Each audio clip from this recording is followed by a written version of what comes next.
지금까지 우리가 신앙생활을 하면서 우리는 교회 안에서 수없이 많은 설교들을 들어왔어요. 그러시죠? 네. 제가 신앙생활한 횟수만큼 많은 설교를 들었어요. 그뿐만이 아니죠. 요즘은 인터넷이나 유튜브를 통해서도 쉽게 설교를 접할 수 있는 그런 시대인데, 그러한 시절이 아주 오래전부터 왔어요. 그러니까 눈만 뜨면, 우리가 인터넷만 열면, 유튜브만 펼치면, 그러면 우리는 원하는 설교를 굉장히 많이 들을 수, 또 볼 수도 있다라고 하는 것이죠. 그런데 지금까지 우리가 들었던 수없이 많은 설교들이, 모든 설교가 바른 해석에 근거한 그러한 설교라고 과연 우리가 단정할 수 있느냐라고 하는 것이죠. 동일한 본문, 그리고 동일한 제목을 가지고 수도 없이 올려지는 그러한 많은 설교들, 그러한 설교들의 내용이 과연 바른 해석에 근거한 설교들이라고 우리가 단정 짓고 말할 수 있느냐라고 하는 것입니다. 여러분, 오늘 제가 여러분에게 오늘 마가복음 4장에 있는 말씀을 본문으로 해서 말씀을 드릴 건데요. 여러분, 제가 드리는 이 말씀이 바른 해석에 근거한 말씀인지 아닌지를 여러분 어떻게 단정할 수 있겠어요? 한번 여러분들 그걸 생각하면서 오늘 말씀을 들으셨으면 좋겠어요. 자, 오늘 본문을 좀 잠깐 살펴보죠. 자, 오늘 본문은 예수님께서 바닷가에서 모여있던 많은 사람들을 가르치시는 그런 장면에서부터 시작이 됩니다. 예수님은 배 위에 앉아 계시고요. 그리고 예수님의 말씀을 듣기 위해서 많은 사람들이 그 해변가에 주변에 뚝빙 둘러 앉아서 지금 예수님께서 하시고자 하는 말씀을 들으려고 귀를 쫑긋 세우고 지금 기다리고 있어요. 한번 그 그림을 한번 생각을 해 보십시오. 자, 예수님께서 많은 비유를 통해서 말씀하셨는데, 특별히 오늘 본문은 씨 뿌리는 사람의 비유를 그 내용으로 하고 있습니다. 지금 예수님께서 씨 뿌리는 사람의 비유라는 그러한 비유의 말씀을 주고 계신 거예요. 3절에 보니까 들으라 이렇게 말씀하시면서 예수님께서는 비유의 말씀을 그들에게 들려주십니다. 비유의 내용이 이런 거죠. 씨를 뿌리는 사람이 나갔어요. 그래서 씨를 뿌렸어요. 그런데 그 뿌린 씨 가운데 덜어는 길가에 떨어져요. 길가에 떨어지니까 새들이 와서 그걸 먹어버렸어요. 또 덜어는 돌밭에 떨어져요. 그런데 해가 뜨자마자 그만 이 씨앗들이 다 타버려요. 그리고 어떻게 이제 뿌리를 내리려고 하는데 돌밭이니까 뿌리를 내릴 수가 없는 거예요. 그래서 결국 말라버리고 말죠. 덜어는 가시덤불 사이에 떨어집니다. 하지만 이 가시덤불이 자라면서 이 자랄 수 있는 환경이나 기운을 다 막아버려요. 그래서 가시떨기에 뿌려진 그 씨앗도 열매를 맺지를 못하게 됩니다. 하지만 덜어는 좋은 땅에 떨어져요. 거기에서 싹이 나고 자랍니다. 그리고 열매를 맺죠. 예수님의 이 비유의 말씀 가운데 얼마나 많은 열매를 맺었느냐? 그 씨앗은 30배, 60배, 100배가 됐다라고 예수님께서 지금 그 예수님 앞에 모여있는 사람들에게 이 비유의 말씀을 들려주셔요. 자, 이게 예수께서 비유로 하신 말씀이에요. 그런데 문제가 생겼어요. 예수님께서 혼자 계실 때 주위에 둘러있던 사람들과 제자들이 고백을 해요, 예수님께. 뭐라고 고백하냐면, 주님, 내용은 이해를 했어요. 그런데 그것이 무엇을 의미하는지는 잘 모르겠어요. 주님, 그 의미가 무엇인지 말씀해 주세요. 라고 하는 거예요. 예수님이 비유에 말씀하셨을 때 내용은 알아들었어요. 여러분, 제가 한 이야기 무슨 내용인지는 알아들으셨죠? 그런데 그 비유의 말씀을 듣던 제자들과 주변에 있던 사람들이 내용은 알겠는데, 예수님이 도대체 그 말씀하신 의도나 의미가 뭐지? 그걸 몰랐던 거예요. 그러니까 질문을 한 거죠. 자, 이 예수님께서 그 의미를 설명해 주십니다. 그게 오늘 우리가 함께 읽었던 마가복음 4장 14절에서 20절까지의 말씀이에요. 자, 여기서 씨를 뿌리는 사람은 예수님이 설명이에요. 자, 씨를 뿌리는 사람은 말씀을 뿌리는 것이에요. 길가에 뿌려졌다는 것은 사람이 말씀을 들었지만 사탄이 와서 그들이 들은 그 말씀을 빼앗아 버렸다라는 거예요. 이해하시죠? 네. 돌밭에 뿌려졌다는 것은 사람이 말씀을 들으면 그 말씀을 듣고 기쁘게 받아들인대요. 하지만 그들 속에 뿌리가 없어서 오래 가지 못해요. 그러다 보니까 말씀 때문에, 다른 게 아니고 말씀 때문에 환난이나 핍박이 일어나면 그것 때문에 걸려서 넘어지고 만다라는 거죠. 가시떨기에 뿌려졌다는 것은 사람이 말씀을 듣기는 하지만, 말씀을 듣잖아요, 우리가. 그런데 우리는 또 어디 살아요? 세상에 살아요. 그러니까 세상을 살면서 세상의 염려와 또 재물의 유혹, 그리고 그 밖에 다른 일들에 대한 욕심이 들어와서 말씀을 막는다는 거예요. 욕심을 버려라 라고 했는데 욕심이 생기니까 말씀이 막히는 거예요. 그러다 보니까 그 말씀을 들어도 열매를 맺지 못한다라고 하는 것이죠. 마지막으로 좋은 땅에 뿌려졌다는 것은 말씀을 들은 사람이 말씀을 듣고 그것을 받아들여서 열매를 맺는 거다라고 말씀하시면서 그 열매는 30배, 60배, 100배의 열매를 맺는다라고 말씀하신 것이죠. 자, 예수님께서 비유로 하신 말씀의 의미를 설명해 주셨어요.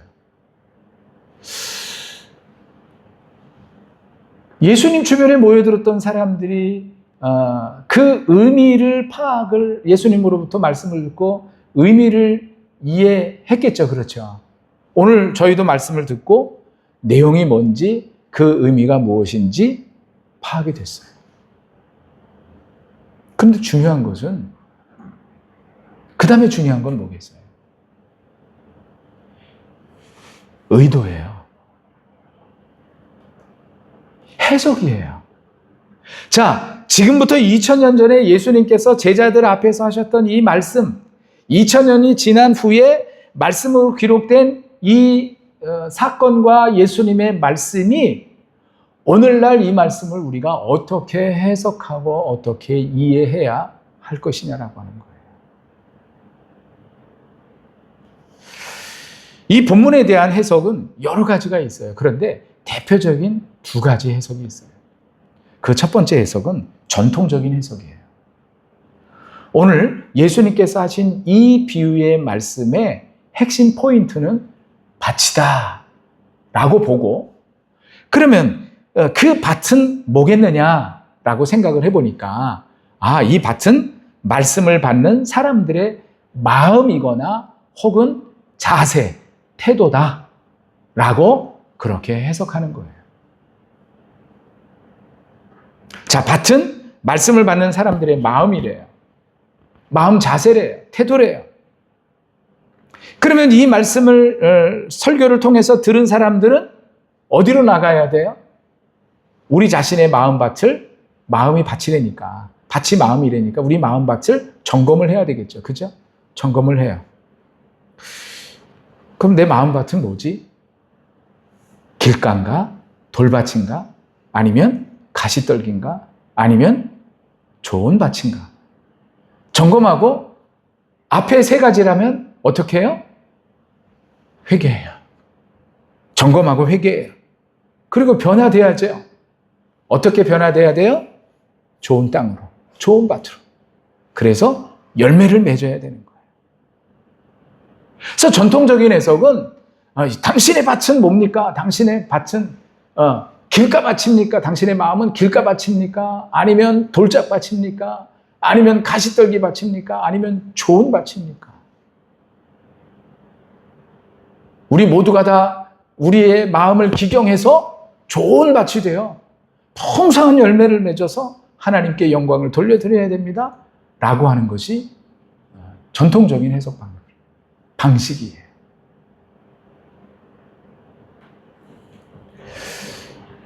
그런데 여러분 여기에 의문점이 생겨요. 이런 거죠. 내가 길가 밭이에요. 그런데 내가 좋은 밭이 될 수 있나요? 스스로 좋은 밭이 될 수 있나요? 그런 의문점이 생겨요. 그러니까 그런 설교를 하시는 분들은 뭐라고 이야기를 하냐면 당신의 마음밭을 누가 만드셔요? 하나님이 바꿔주세요. 이렇게 이야기하는 거예요. 아주 그럴듯하잖아요. 그렇지 않나요? 네. 그런가 하면 진보적인 해석이 있어요. 진보적인 해석 방식은 거기도 포인트는 밭이에요. 근데 그 밭을 뭐로 보느냐? 사람의 심리 상태로 봐요. 심리 상태. 그러니까 마음과 심리 상태는 조금 다른 거예요. 그죠? 다르죠? 네. 심리 상태로 본대요. 그래서 이 말씀을 어떻게 접근을 하냐면 심리학적으로 접근을 하는 거예요. 그래서 뭐 길가나 돌밭이나 뭐 가시떨기는 그 마음에 어떤 상처가 있거나 뭐 감정적으로 뭐 닫혀 있거나 내적으로 그 문제가 있거나 그래서 그들이 말하는 것이 뭐예요? 내적으로 치유를 받아야 된다 뭐 하는 거. 요즘 사람들이 많이 인용하는 그 MBTI라고 하는 거 있잖아요. 성격인지 저도 그걸 자세히 잘 모르겠는데 그런데 이건 결국 그 일종의 심리 검사 방식이라고 그래요. 그런데 그들이 다 뭐냐면 그 사람의 그 심리 상태를 점검을 하고 거기에 맞는 솔루션을 세운다라고 하는 그런 의미에서 좀 진보적인 그 해석을 하는 분들은 이 밭을 바로 사람의 마음, 심리 상태로 보고 그렇게 접근을 한다라고 하는 것이죠.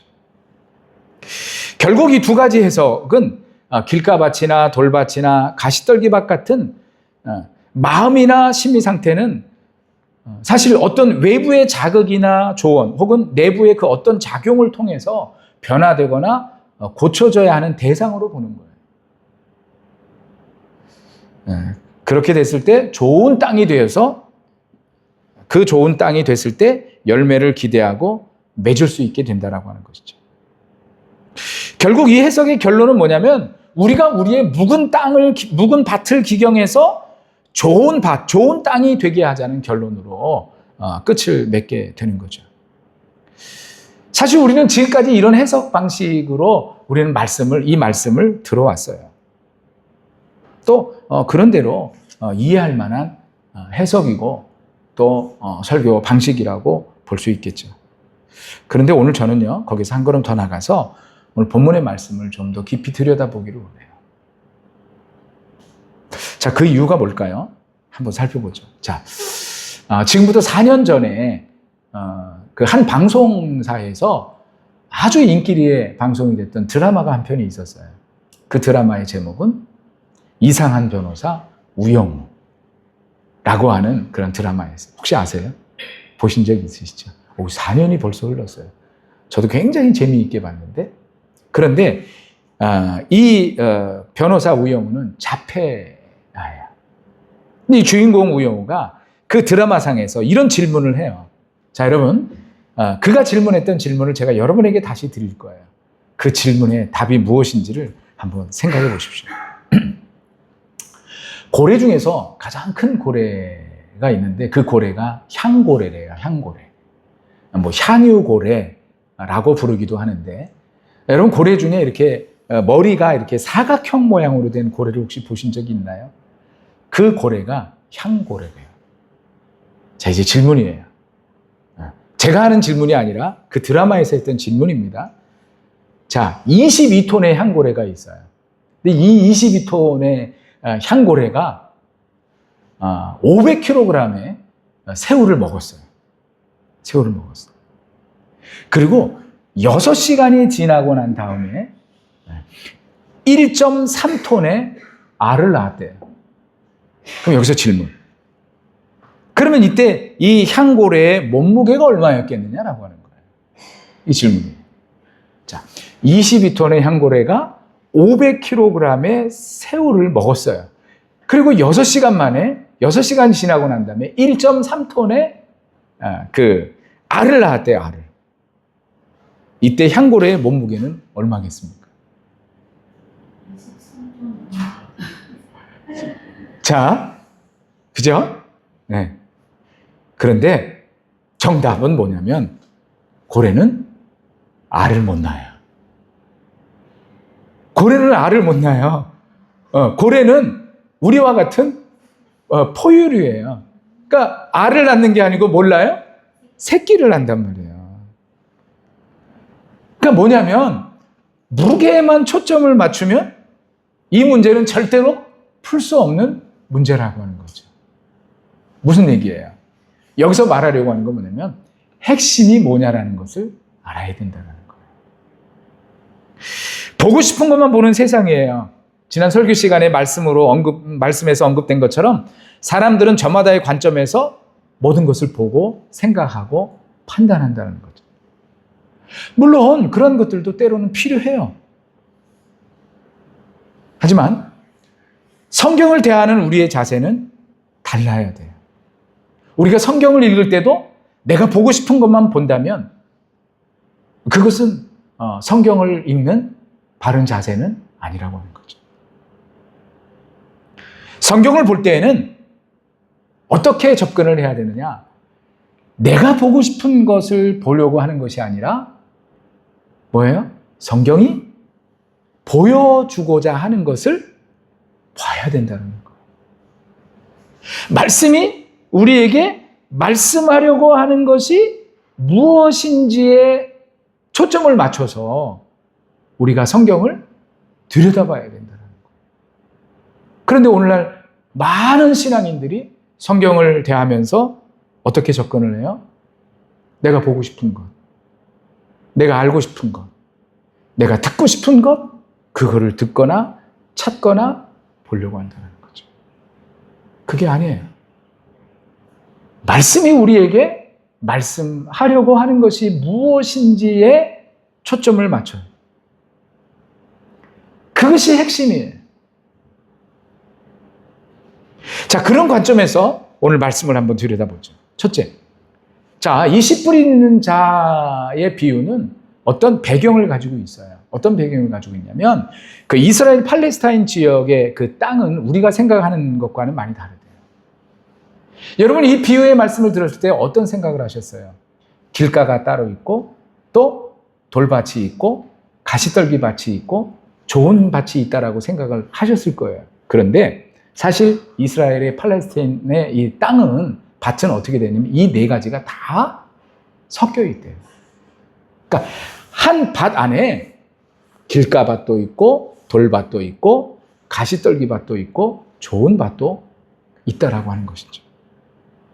그래서 이스라엘에서의 그 농사법은 우리가 농사 짓는 것처럼 우리나라 사람들이 농사 짓는 것처럼 그렇게 농사 안 해요. 우리는 어떻게 하죠? 고랑을 만들고 그리고 일정한 간격으로 어떻게 해요? 씨앗을 심잖아요. 그죠? 그렇게 심어요. 그런데 이스라엘은 그렇게 하지 않아요. 그냥 씨앗을 들고 이렇게 바구니에다 씨앗을 담아서 가지고 와서 어떻게 해요? 꺼내서 그걸 그냥 이렇게 뿌린다는 거예요. 이렇게 뿌려요. 그러면 그 뿌려진 씨앗이 어떻게 되겠어요? 길가에도 가고 돌밭에도 가고 또 가시떨기 밭에도 떨어지고 좋은 밭에도 떨어진다는 거죠. 오늘 예수님께서 하신 이 비유의 말씀의 배경은 바로 이와 같은 이스라엘 농사법을 배경으로 하고 있다는 거예요. 그러면 자, 이런 배경하에서 예수님 비유의 말씀을 이해하자면 이런 게 돼요. 이미 밭은 정해져 있다라는 거예요. 그러니까 오늘 예수님께서 하신 이 비유의 말씀에서 우리가 기경을 통해서 우리의 밭을 바꿔야 된다라고 하는 것은 예수님의 이 비유의 말씀 속에는 들어있다 안 들어있다? 들어있지 않다라는 거예요. 혹시 다른 말씀 가운데는 있을 수 있을지도 모르겠어요. 그러나 오늘 예수님의 비유 속에는 이 밭을 너희 밭을 기경해 이런 포인트는 없다라고 하는 것입니다. 왜? 이미 밭은 어떻게 돼 있어요? 정해져 있는 거예요. 그것을 바꾸거나 변화시키는 가운데서 뭔가를 해야 된다라고 말씀하고 있지 않다라는 거예요. 두 번째, 자, 예수님께서 말씀하신 이 비유는 예수님께서 언급하신 그 제자들과의 대화 속에 11절 말씀에 보면 이런 말씀이 있어요. 이르시되 하나님 나라의 비밀을 너희에게는 주었으나 외인에게는 모든 것을 비유로 하나니, 이런 말씀을 하세요. 그러니까 예수님의 비유의 말씀은 뭐냐면 바로 하나님 나라의 비밀에 관한 비유라는 거예요. 하나님 나라의 비밀. 그러니까 우리가 관심을 보여야 되는 것은 뭐냐면, 저 밭을, 내 마음밭이 혹은 내 심리 상태가 이런데, 이렇게 바꿔서 좋은 마음이 되고, 편안한 심리 상태가 되기를 원하시는구나.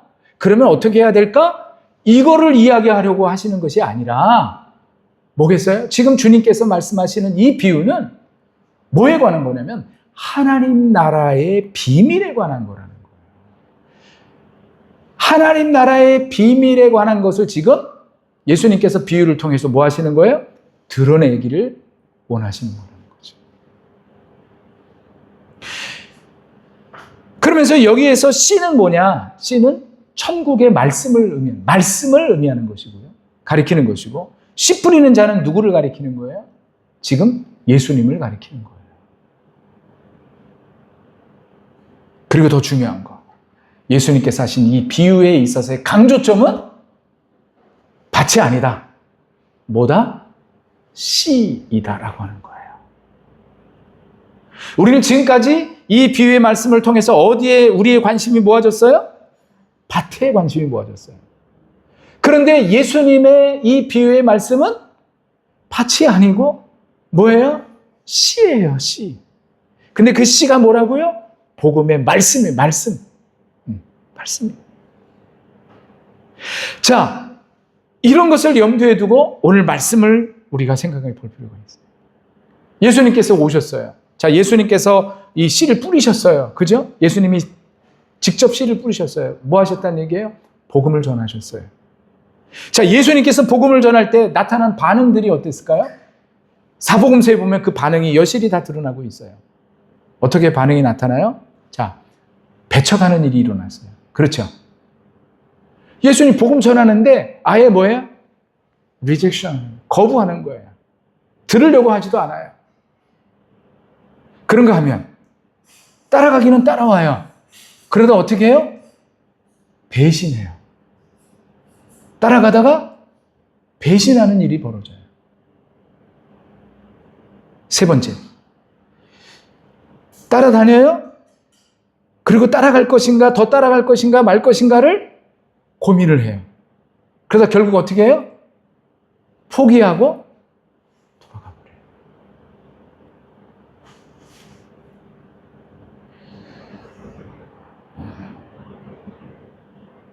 그 중에는 어떻게 해요? 예수님이 복음을 전했어요. 복음의 말씀을 받고 끝까지 그 주님을 따라간 사람들도 있어요, 없어요? 있어요. 자, 천국 복음이 선포됐어요. 그런데 대부분의 사람들은 이 천국에 동참하려고 하지 않아요. 복음은 환영받지 못하고, 예수님은 하나님의 아들이셨지만 예수님도 환영받지 못했어요. 그리고 예수님을 통해 하나님의 나라가 이 땅에 왔어요. 회개하라, 천국이 가까이 왔느니라 라고 외쳤지만, 그러나 그것조차도 환영받지 못했어요. 자, 이쯤 되면 씨는 모두 허비된 것처럼 보여요. 아무런 열매가 없는 것처럼 보여주죠. 그런데 오늘 예수님의 이 비유는 여기서 끝나지 않았다라고 하는 것이죠. 대부분의 복음의 말씀이 허비됐어요. 그러나 결실한 좋은 밭이 남아 있었다라는 것이죠. 전체를 일로 봤을 때 4등분했어요. 그 가운데 4분의 3은 어떻게 됐어요? 실패했어요. 그렇죠? 그런데 나머지 얼마가 남았어요? 4분의 1이 남았어요. 자, 확률로 따져보면 실패예요? 성공이에요? 실패예요.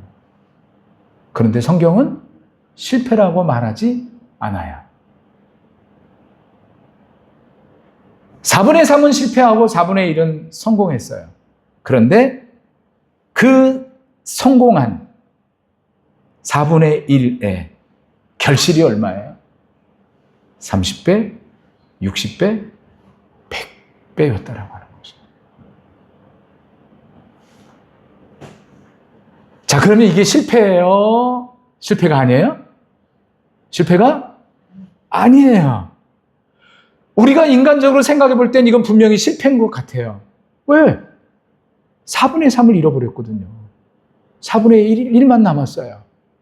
그러면 실패죠. 그런데 실패가 아니에요. 이게 바로 하나님의 나라의 비밀이에요. 이게 바로 복음의 놀라운 속성이라는 거예요. 천국 복음의 속성은요, 비록 적은 수의 사람들이 말씀을 들을 뿐이지만 모든 사람이 말씀을 들었을 때보다 훨씬 더 강력하고 폭발적으로 자라난다는 것이에요. 하나님의 나라는 쇠하는 것 같지만 절대로 쇠하여지지 않는다라는 거예요. 하나님 나라의 복음은 어떤 이들에게처럼 실패한 것처럼 보여요. 하지만 복음은 결국 열매를 맺는다는 거예요. 열매를 맺되 어떻게 맺어요? 아주 풍성하게 맺는다는 거예요. 이게 바로 하나님 나라의 비밀이고 천국 복음의 속성이에요. 오늘 예수님께서 이 비유, 씨 뿌리는 자의 비유를 통해서 말씀하시려고 했던 것은 바로 이거예요. 하나님 나라의 비밀, 복음의 속성인 것이죠.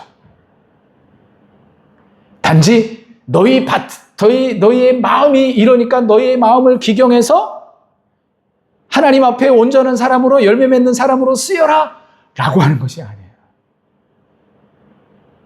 저도 예전에는 그렇게 생각했어요. 마음밭. 내 마음밭을 기경해서 나도 좋은 밭이 되어서 30배, 60배, 100배를 결실해야지. 하나님을 기쁘시게 해야지. 그렇게 생각하고 그렇게 설교를 많이 했어요. 그런데 늘 마음 한편은 찜찜했어요. 정말 그럴까? 정말 그 말씀일까? 그런데 그게 아니에요. 오늘 예수님의 비유의 말씀은 그런 것을 말씀하시려고 했던 것이 아니라는 거예요. 이 비유의 말씀을 읽고 이거는 이런 거구나 라고 생각할 수는 있어요. 그러나 그것이 성경을 읽어내는 관점은 아니라는 거죠. 성경을 들여다보고 내가 봐야 될 것은 내가 보고 싶은 것이 아니라 성경이 보여주는 것을 봐야 되는 거예요. 그러니까 아무리 지식이 많은 사람, 아무리 많은 학식을 가지고 많이 배운 사람도 성경을 읽는다고 해서 그 사람들이 성경을 바르게 이해하는 것은 아니라는 거예요. 비록 배움은 짧고 아는 것은 적지만 그러나 성령께서 깨닫게 하시고 지혜를 주시는 사람, 그래서 하나님께서 말씀하시는 것이 무엇인지에 관심을 갖는 사람들이 그 말씀을 통해서 하나님 말씀하시는 것을 발견하고 깨닫게 될 수 있다라는 것이죠. 오늘 그런 관점에서 오늘 본문의 말씀은 바로 하나님 나라의 비밀과 천국 복음의 속성에 대해서 말씀하고 있는 것이죠. 우리가 기억할 것이 있어요. 우리의 관심은 밭에 있지만 주님의 관심은 어디에 있다? 뿌려진 씨에 있다. 그리고 이 씨가 뭐다? 복음이다. 라고 하는 거예요. 두 번째, 이 말씀을 통해서 우리가 깨닫고 기억해야 할 것은 우리가 좋은 밭이 되어야 하는 것은 아니다라는 거예요. 물론 우리가 좋은 밭이면 좋죠. 그런데 우리가 좋은 밭이 되어야 하는 것이 아니에요. 세 번째, 우리가 예수님처럼 씨를 뿌릴 때에, 복음의 씨를 뿌릴 때에 어디에 뿌릴 것인가 염려하지 말라는 거예요. 내가 이 복음을 어디에다 전할까? 기왕이면 좋은 밭에 뿌려야 되는데 노심초사하지 말라는 거예요. 그냥 어떻게 해라? 그냥 뿌려라. 길가밭이냐, 돌밭이냐, 가시떨기 밭이냐 생각하지 말라는 거예요. 내가 좋은 밭에 뿌려야 되는데 너 그것도 생각하지 말라는 거예요. 우리가 해야 될 일은 뭐예요? 그저 이 복음의 씨앗을 어떻게 해요? 그냥 뿌리라는 거예요. 뿌리라는 거예요. 또 하나, 내가 뿌렸을 때 열매를 맺을 것인가? 못 맺을 것인가? 생각해라, 생각하지 마라? 생각할 필요 없다. 그것도 생각하지 말라는 거예요. 생각하지 말고 어떻게 하라고요? 그냥 뿌려라. 그냥 복음의 씨를 뿌리는 거예요. 바꿔 말하면 뭐겠어요? 우리가 복음을 전할 때, 전도할 때, 복음을 받을 만한 사람, 이런 사람들을 찾아다니면서 내가 그 사람에게만 복음을 전해야 되겠다, 이러지 말라는 거예요. 그냥 우리가 말씀을 받고 우리가 복음을 전하러 나가면 어떻게 해요? 상대가 누구든지 신경 쓰지 말고 뭐 하는 거예요? 전하는 거예요. 그럼 때로는 내가 전한 사람이 어떤 밭일 수 있어요? 길가 밭일 수도 있어요. 그래서 복음을 배척하는 사람들도 만날 수 있겠죠. 그죠? 그런가 하면 돌밭도 있을 수 있어요. 처음엔 받아들이는 것 같아요. 나도 전에 교회 다녔어요. 이러고 받는단 말이죠. 그럼 성공한 것 같아요. 근데 나중에 또 돌아서 이런 사람도 만날 수가 있어요. 가시떨기 같은 밭의 마음을 가진 사람도 만날 수 있겠죠. 그러나 그것과 상관없이 우리가 복음의 씨를 뿌렸을 때 어떤 일이 벌어질까요? 좋은 밭에 떨어져서 열매를 맺는 일이 생기게 된다는 거예요. 그게 뭐예요? 복음의 능력이에요. 열매를 맺는 것은 내 능력과는 상관이 있다 없다? 상관없어요. 그러니까 복음을 전하는 복음의 현장에서요, 우리가 전혀 상상하지도 않았고 예상치도 못했던 일들이 일어나는 이유가 바로 그거예요. 뭐 때문에? 복음을 전하는 자의 능력이 아니라 뭐의 능력? 복음의 능력. 하나님 나라의 그 능력 때문에 역사가 나타나는 거예요. 그러니까 복음의 씨는요, 큰 교회만 할 수 있는 일이 아니고 작은 교회, 오늘 우리 교회와 같은 이렇게 작고 보잘것없는 개척교회에도 얼마든지 나가서 복음의 씨를 뿌릴 수 있다라는 거예요.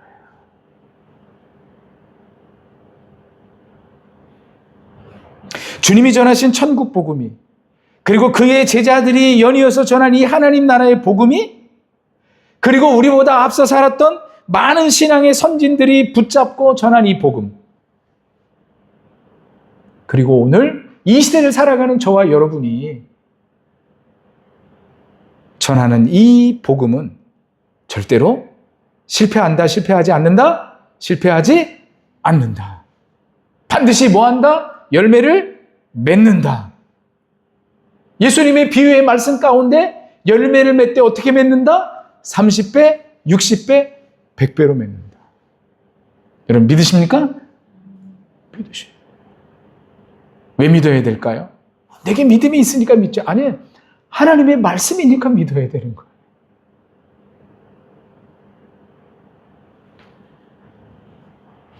이것이 천국 복음의 비밀이고 속성이에요. 이것을 깨닫고 복음의 씨를 뿌려야 됩니다. 우리는 이 천국의 복음을 믿고 사는 사람들이에요. 그런 저와 여러분에게 주시는 말씀이 있어요. 그 말씀이 갈라디아서 6장 9절의 말씀이에요. 우리 한번 같이 한번 읽어볼까요? 시작. 우리가 선을 행하되 낙심하지 말지니 포기하지 아니하면 때가 이름에 거두리라. 아멘. 우리가 선을 행하되 낙심하지 말지니 포기하지 아니하면 때가 이름에 거두리라. 이 사실을 알고 우리가 받고 그것을 붙잡고 우리가 전하는 복음을 자랑으로 알고 그리고 담대함을 가지고 이 복음의 씨를 뿌리는 그런 우리 교회 그리고 저와 여러분 모두가 되기를 주님의 이름으로 축원합니다. 기도하겠습니다.